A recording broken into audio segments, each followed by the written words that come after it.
So this is Baruch, and it's time for a little morning meditation. Here we are in the state for the ultimate connection with God. In other words, we're looking for a word to bring us into oneness with Hashem. It's the greatest thing that we could possibly do spiritually, and to uplift our lives in all the schmutz that we live in all the time. So yesterday we read a little piece that was entitled "The Goal of Meditation is the Vegas." And really, the real word here that we want to be dealing with is the Vegas. If it's possible to come to terms with eternity, it makes a tremendous difference in our lives. So here he comes over and wants to talk about the experience. Now, let's see what the words are in Hebrew. And he starts like this: Hine ka'ayin anaf arach ma'od. It's like a very long branch. Upashat mechashorish hadavok be'ilan ad guf adam, and it spreads from its root. Hadavok be'ilan, that is clinging to the tree. Ad guf adam, until it reaches through this spiritual tree, until it reaches the body of the man. Now this line that's extended down from the Ein Sof Baruch Tamid behiyosa adam choshech la'asoch el shorsho. As long as a person always or continuously, as a person makes an effort, his cheshik, his desire, la'alos, to enter in and to elevate himself, el shorsha, to the root of his soul, olo or machshavta, then the light of their thoughts, anikra muskal, min hamaskil, which is called the intelligent coming from the creator of intelligence. Shiha nefesh hamaskelis. Now, all of this, maybe we're going to get a translation. This is the nefesh of seichel. Because the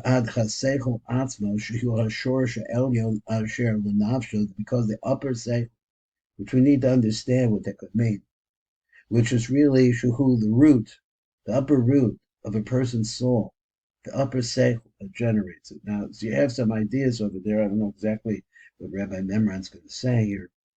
He says, but you have some roots over there. Is that the in Chochmah, Seichel could be Chochmah. Chochmah is the ratios of everything. That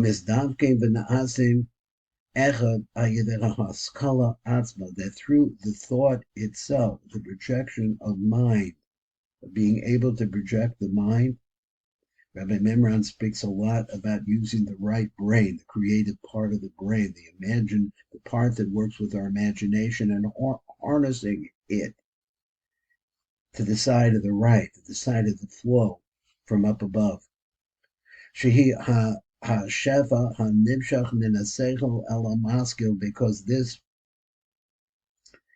is the flow that comes from the seichel to the person who is trying to reach it, the maskil, the person who is trying to have this consciousness come into it. I'm going to read his translation in a minute. So he says, so the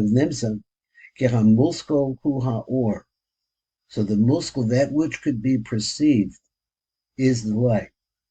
So then the shefa,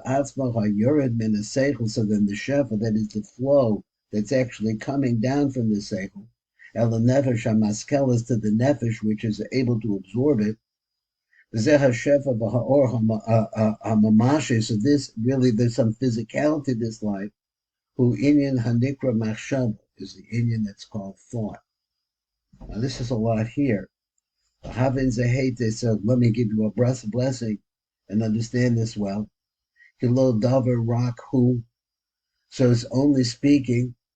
She'im lo came batalto kol inyane kavanas atafilos, because if not, you will nullify all of the different intentions and kavanas that a person has in tefilos.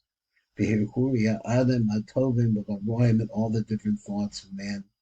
That last part was a little bit obscure for me, so we'll see what Rabbi Memram says. He says, this is from the Shari Kedusha. He says the soul is comparable to a very long branch that sprouts forth from its roots, which is attached to the tree, and extend into the body of man. So to me, this is the concept I've always think of a template, of a hologram, that this starts in really nothingness and has form as it continues, like a tree that sprouts forth with different branches. They look like their source until they become more and more physical in the part that extend into the body of man. While a person desires to connect to his source, the light of his mind, which is the light of his mind, which is referred to as the thing being perceived by the perceiver. In other words, it's your perception, also known as the perceptual soul, the ability to be able to perceive the upper light, goes up to the eternal mind itself, and it really is there is a connection between the light, the mind of infinity, as if it's possible to say beyond Arcan, is all connected to the light which is in soul, which is actually the higher root of a person's soul. There they attach to each other because once these different, now he says they, so I guess it meant that this light, the branches all come together. They attach each to each other and become one through meditating. So by pulling all of these powers in, thus creating an energy bond which comes from the mind to the perceiver. So there is a tremendous amount of energy that flows from the Most High and the origin of that nefesh, all the way down to he who is able to appreciate it. And it follows that he will perceive the light and the energy itself. It then descends from the mind to the thinking soul. Then it comes from the mind to the thought process itself, the thought of the individual. This energy and tangible light is the concept called thought, machshav. Understand this well, because this is not an empty concept. If misunderstood, then you have nullified all the concepts pertaining to meditation through prayer, and all the thoughts of man, whether good or bad. So that's a little elusive, but we do understand that the mind and what we perceive as thought has an origin, and we're attached to that origin on the Most High. So there is, like, so to speak, it seems like he's saying there is a ladder out there that can be used to lift us up. This is Baruch Fleischman, and this is the beginning of the meditation for this morning. Today is the day of Tiferes. It's the third day of the week. Parshas Toldos, 5783.